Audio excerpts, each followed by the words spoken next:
Assalamualaikum warahmatullahi wabarakatuh. Kali ini saya, Tori Kapi Simamudin, beserta teman saya, Muhammad Kevin Jopanka, akan mempresentasikan bab lenturan murni balok pada mata kuliah kekuatan material 2.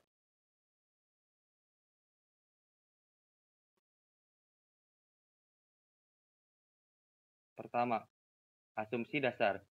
Menurut Bernoulli dan Navier, penampang-penampang sebuah balok yang tegak lurus sumbunya akan tetapi merupakan bidang datar setelah terjadi lenturan.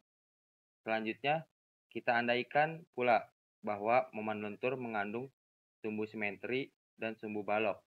Maka sumbu simetri akan diambil secara vertikal. Pengandaian dasar terlihat pada gambar tersebut, yaitu gambar 5.1, penampang balok dengan sumbu simetri vertikal. Andaikan balok lurus yang mempunyai luas penampang konstan dengan sebuah sumbu simetri. Selanjutnya, kita andaikan pula momen lentur terletak pada bidang yang mengandung sumbu simetri dan balok. Maka sumbu simetri akan diambil secara vertikal dan beberapa luas penampang balok memenuhi syarat, seperti pada gambar tersebut. Selanjutnya, segmen balok. Segmen balok yang memenuhi persyaratan terlihat pada gambar ada dua, yaitu A dan B. Pada gambar A dan penampangnya gambar B, untuk balok yang melalui titik berat, semua penampang akan diambil sebagai sumbu balok. Lalu ambillah dua bidang melalui balok tegak lurus terhadap sumbunya. Perpotongan kedua bidang ini dengan bidang longitudinal melalui sumbu balok dan sumbu simetri yang ditunjukkan oleh garis-garis AB dan CD. Tidak sulit membayangkan bila segmen diberikan momen lentur M pada ujung-ujungnya terlihat pada gambar C. Gambar C ada di slide selanjutnya. Nah, balok C tersebut akan melengkung bidang yang tegak lurus tadi pada gambar AB. Pada balok akan menjadi sedikit miring dan garis-garis AB dan CD tetap lurus. Gambar D. Pengaruh kerja momen-momen dengan keadaan jarak AC menjadi lebih kecil dibanding BD dikarenakan momen dalam yang terjadi. Elemen balok tidak mengalami perubahan bentuk, harus digabungkan dengan elemen yang berubah bentuk karena pengaruh momen seperti AC, B, D dengan ABCD pada gambar D.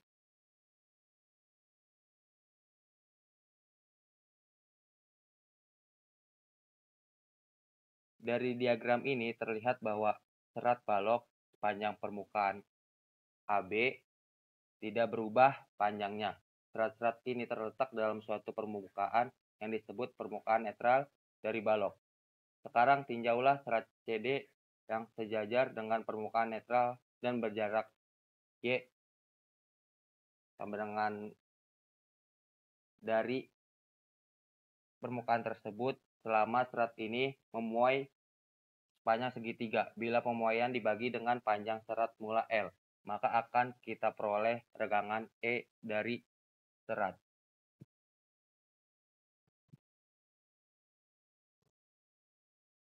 Selanjutnya akan dijelaskan oleh saya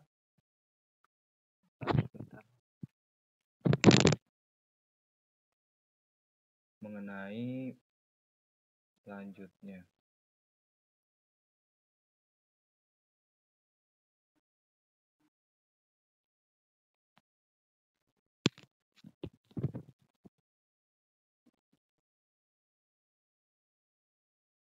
Di mana yang pertama itu saya akan menjelaskan hukum Hooke. Dari bab lenturan murni balok, di mana masing-masing individu dari serat, yaitu tegangan sebanding dengan regangan, modulus kenyal E atau modulus Young yang sama, dianggap berlaku untuk bahan yang mengalami tarik atau tekan, atau bisa disebut juga kompresi. Dengan menggabungkan penggadaian terlebih dahulu, kita memperoleh dasar untuk menempatkan teori lenturan untuk bahan elastis. Nah, ini yang dijelaskan dari hukum Hocke dari bab lenturan murni balok. Selanjutnya yaitu rumus lenturan atau flexure formula. Dari gambar 5.4, suatu balok dengan lenturan murni menentukan letak permukaan netral dengan meninjau keseimbangan statika. Jadi, meninjau suatu segmen balok yang dihadapkan kepada suatu momen lentur positif M, bisa dilihat di sini di gambar A, terlihat pada gambar A. Nah, yang tadi saya sudah bilang bahwa momen positif M itu terlihat di gambar A. Pada irisan X, strip X, momen ini mendapatkan perlawanan dari tegangan yang berubah secara linier pada sumbu netral. X strip X itu bisa dilihat di gambar A yang ini, yang saya bulatkan nih. Ini terjadi sepanjang garis ED. Garis ED itu terlihat di gambar B. Nah, ini dia garis ED. Nah, dan gambar A menunjukkan tegangan normal yang bekerja dengan penampang dan dihubungkan dengan tegangan di atas oleh suatu perbandingan jaraknya dari sumbu netral. Jadi, pada suatu luas kecil tak berhingga dA atau menghasilkan dA ini menggunakan sumbu netral dan sumbu balok.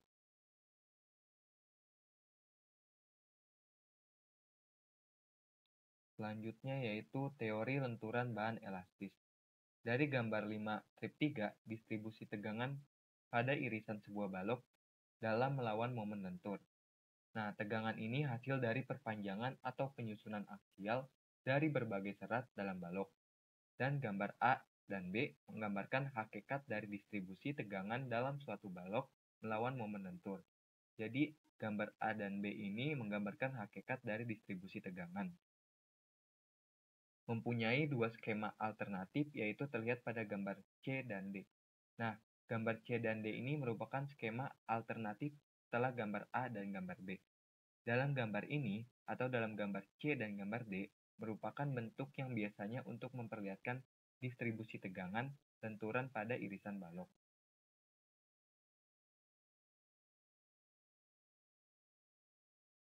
Selanjutnya yaitu perhitungan momen inersia. Momen inersia I dari daerah irisan penampang terdapat sumbu netral harus ditentukan dahulu.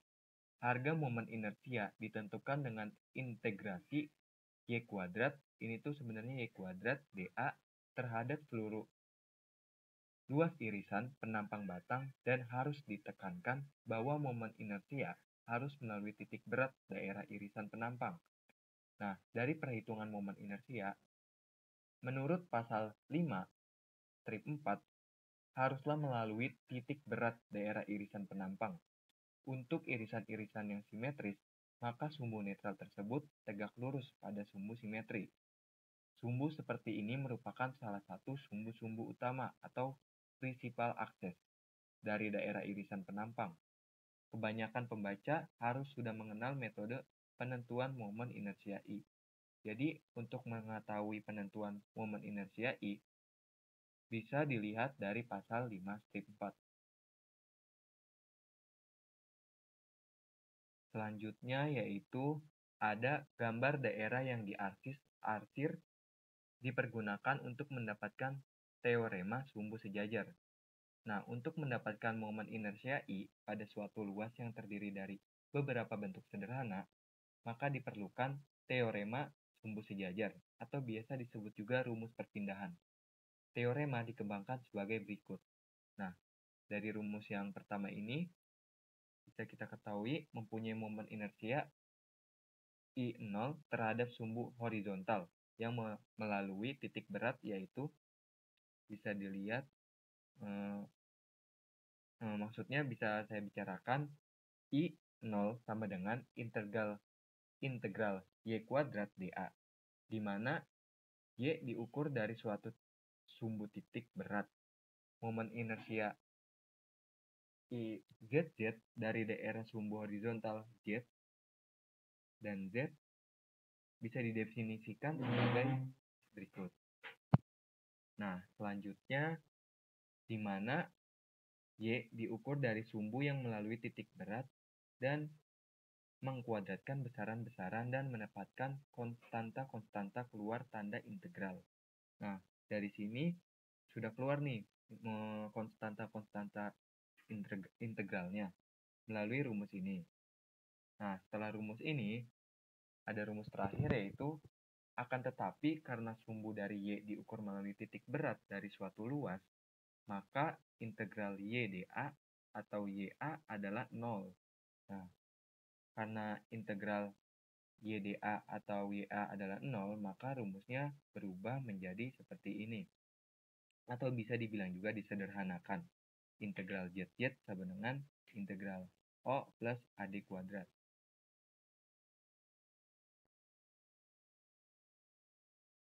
Nah, di contoh soal yang pertama, hitunglah momen inersia terhadap sumbu horizontal yang melalui titik berat luas siku 4 terlihat pada gambar. Di sini kita menggunakan rumus yang pertama.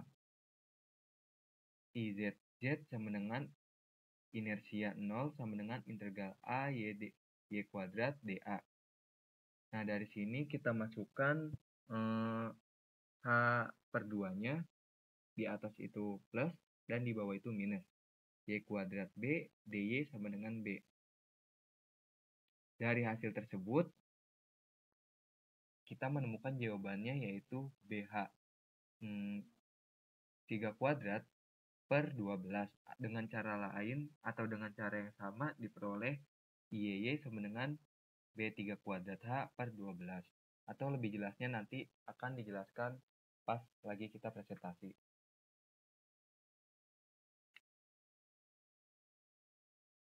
Nah, selanjutnya akan dijelaskan oleh teman saya yaitu Torik.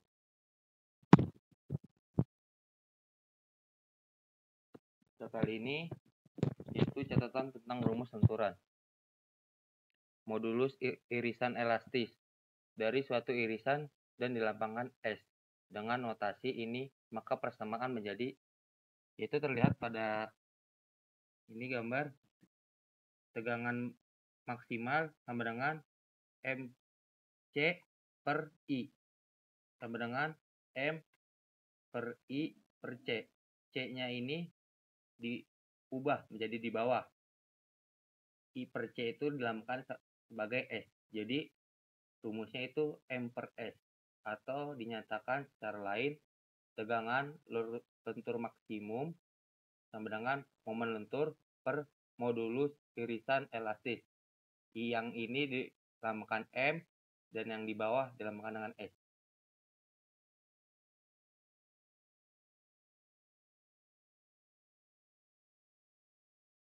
Contoh soal. Sebuah balok cantilever kayu dengan ukuran 0,3 meter kali 0,4 meter mempunyai berat 76 kg per meter, memuat gaya terpusat ke atas sebesar 20 kN pada ujungnya, seperti yang terlihat dalam gambar 5.9a. Tentukan tegangan lentur maksimum pada sebuah irisan 2 meter dari ujung bebas. Terlihat pada gambar 59.a itu ini ya. Nah, diperoleh dari tadi rumus IZZ itu BH pangkat 3 per 12, yaitu 0,3 kali 0,4 pangkat 3 per 12. Terlihat 0,3 ini terdapat pada gambar yang titik B ini 0,3 dan ini 0,4 per 12 itu dari rumusnya. Sama dengan 16 kali 10 min 4 meter pangkat 4. Dan yang ini dari persamaan 5.1, yaitu tegangan max MC per I dengan 38,5 kali 0,2 per 16 kali 10 min 4 sama dengan plus minus 44.813 kN per meter kuadrat, yaitu terlihat pada gambar D ya. Yang ini plus, yang ini bisa minus. Bisa plus minus pokoknya. Selanjutnya akan dijelaskan oleh rekan saya, Kevin.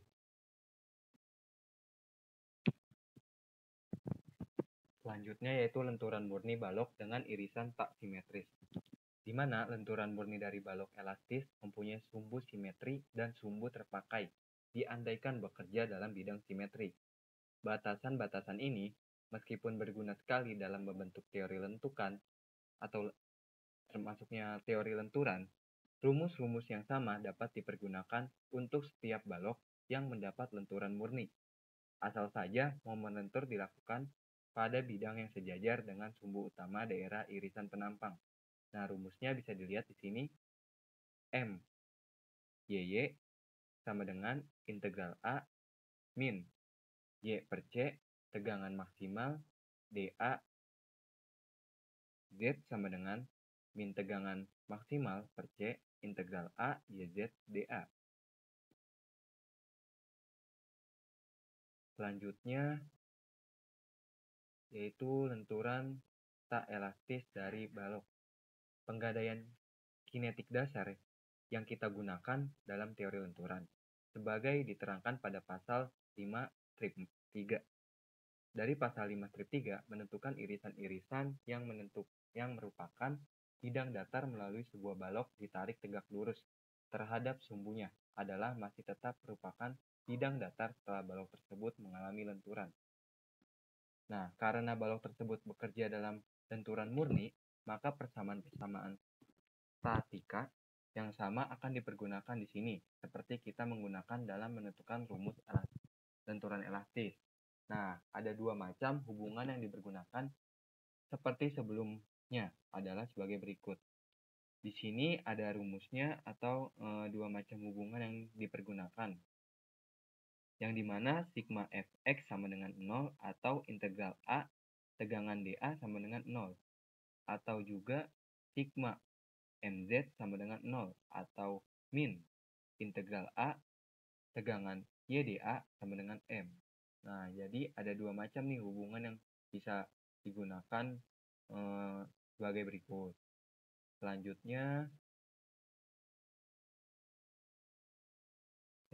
itu ada balok-balok elastis plastis pada tingkat regangan yang sedang. Nah, dalam hal ini, atau lihat dulu nih gambar yang akan dijelaskan, ada 3 bentukan ya, bisa dilihat. Nah, dalam hal ini, seperempat bagian luar balok menjadi daerah plastis atau zona plastis bisa disebut juga. Besar momen M1, nih M1, besar momen M1 yang sesuai dengan keadaan ini terlihat atau telah dapat dihitung pada renggangan yang lebih tinggi di daerah A, atau inti elastis menjadi berkurang. Nah, karena M1 ini inti elastis menjadi lebih berkurang. Nah, distribusi tegangan yang sesuai dengan keadaan ini terlihat pada gambar B dan C. Nah, yang sudah dijelaskan sebelumnya oleh saya bahwa gambar B dan C ini merupakan pendistribusian dari gambar A. Nah, contoh soal ini akan dijelaskan oleh saya juga, bukan oleh teman saya. Contoh soal, tentukanlah kapasitas plastis atau ultimat lenturan dari balok baja lunak yang berpenampang siku 4. Tinjaulah bahan yang secara ideal menjadi elastis plastis. Nah, jawabannya gambarnya seperti ini, seperti gambar A, B, dan C. Nah, penjelasannya, momen ini telah ditentukan sesudah melepaskan momen plastis MP. Momen plastis MP. Ini setiap serat kembali memantul secara elastis. Nah, daerah kenyal selama pembebanan. Nah, ini daerah kenyal ini saya kurang tahu, tapi menurut saya daerah kenyal ini modulus Young.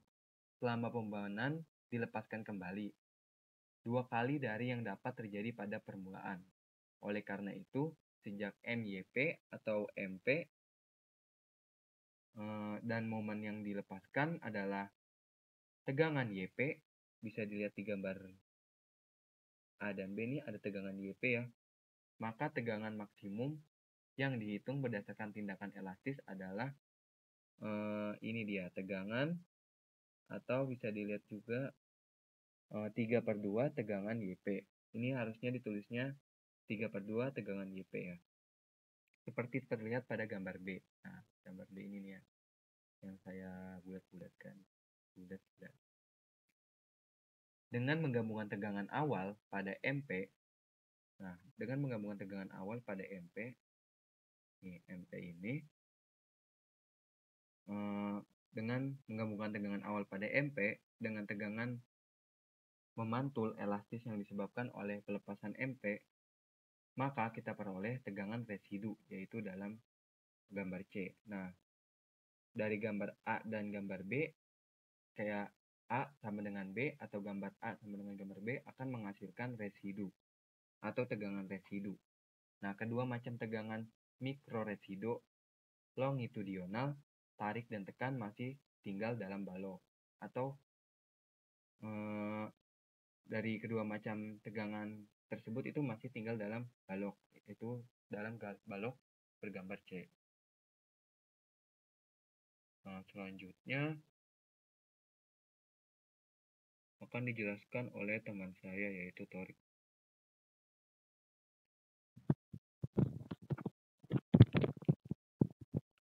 Faktor-faktor konsentrasi tegangan lentur murni. Terdapat dua gambar, yaitu gambar 5.19, lihat pada gambar ini, yaitu faktor-faktor konsentrasi tegangan lentur murni dari batang datar dengan berbagai sudut. Ini terlihat dari berbagai sudut yang dilihat. Gambar 5.20, faktor-faktor konsentrasi tegangan dalam lenturan untuk batang-batang datar yang berlekuk. Nah, gambarnya seperti ini. Terlihat pada batang-batang datar yang berlekuk. Gambar-gambar 5.19 dan 5.20 adalah gambar-gambar faktor tegangan konsentrasi untuk dua kasus yang tepat. Faktor K yang tergantung kepada ukuran bagian konstruksi dapat diperoleh dari diagram-diagram ini.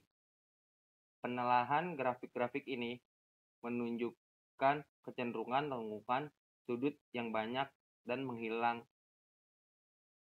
tarikan-tarikan yang jelas untuk memperkecil terjadinya konsentrasi tegangan lokal. Selanjutnya, balok dua bahan. Balok yang terdiri dari dua macam bahan, yaitu balok kayu acap kali atau sering diperkuat dengan ikatan logam, dan balok beton diperkuat dengan batang-batang baja. Yaitu dua bahan pertama, balok kayu dan balok beton. Teori pokok yang mendasari penelahan elastis dari balok-balok demikian akan dibahas dalam pasal ini. Perluasan penelahan ini ke dalam daerah tak elastis akan mengikuti prosedur-prosedur yang dibahas dalam pasal 5.8. Penyelesaian untuk balok yang bersifat secara tak elastis akan diberikan sesudahnya dengan sebuah contoh. Contoh soal. Tinjaulah sebuah balok campuran dengan ukuran irisan penampang seperti yang terlihat dalam gambar 5.20 A.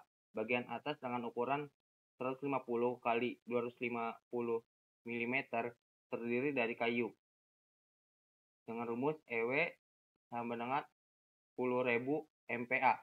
Sebelah bawah, yang sebelah bawah yaitu ambil ukuran 10 mm kali 150 mm terbuat dari baja E8 sama dengan 20.000 200.000 MPa. Bila balok ini dihadapkan kepada momen lentur sebesar 0,03 mn terhadap sumbu horizontal, berapakah tegangan maksimum dalam baja dan kayu?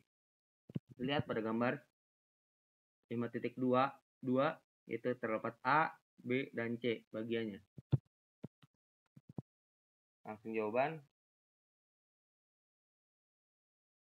Terlihat pada jawaban yang ada di sini, Y sama dengan 150 kali 250 kali 125 tambah 10 kali 3000 kali 255 per 150 kali 250 tambah 10 kali 3000 dengan hasil 183 mm. Dijadikan meter menjadi 0,183 meter.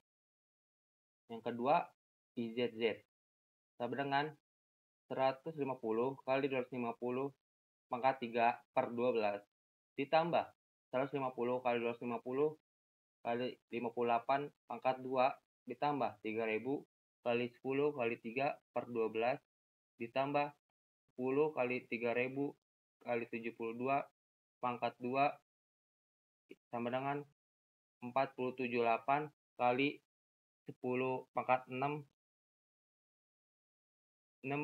mm pangkat 4 sama dengan 478 10 pangkat min 6 meter pangkat 4 dengan hasil tegangan maksimum dalam kayu adalah tegangan maksimal sama dengan MC per I 0,03 kali 0,183 per 47,8 kali 10 min 6 sama dengan 11,5 MPa.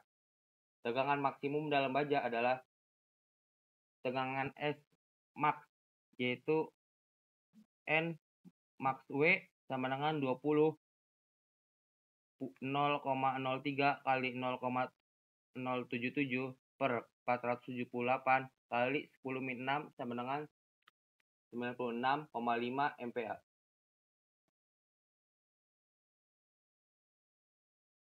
Dan yang terakhir yaitu balok lengkung. Terlihat pada gambar ini balok lengkungnya ya.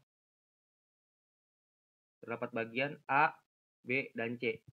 Pada bagian B terdapat titik berat yaitu DA. Dan balok lurus terdapat bagian C yang ini nih.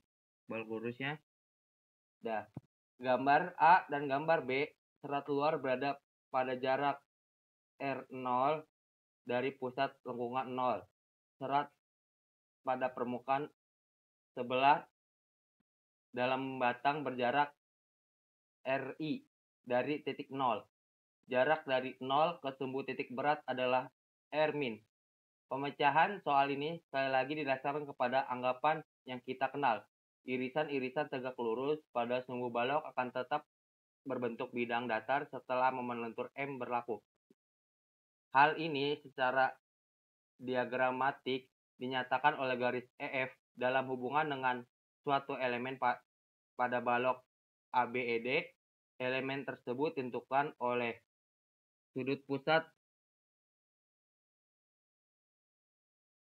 0 garis. Meskipun pengandaian deformasi dasar untuk balok lengkung adalah sama dengan balok lurus dan dari hukum Hooke.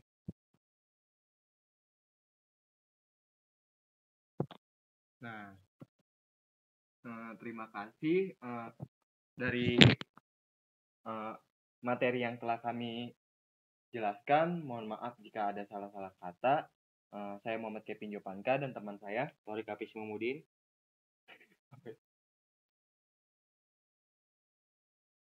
Sekian dan terima kasih atas yang telah kami sampaikan. Apabila tidak mengerti, ya harus ngerti. Ya terdapat pada tulisan tersebut, ngerti nggak ngerti, ya harus ngerti.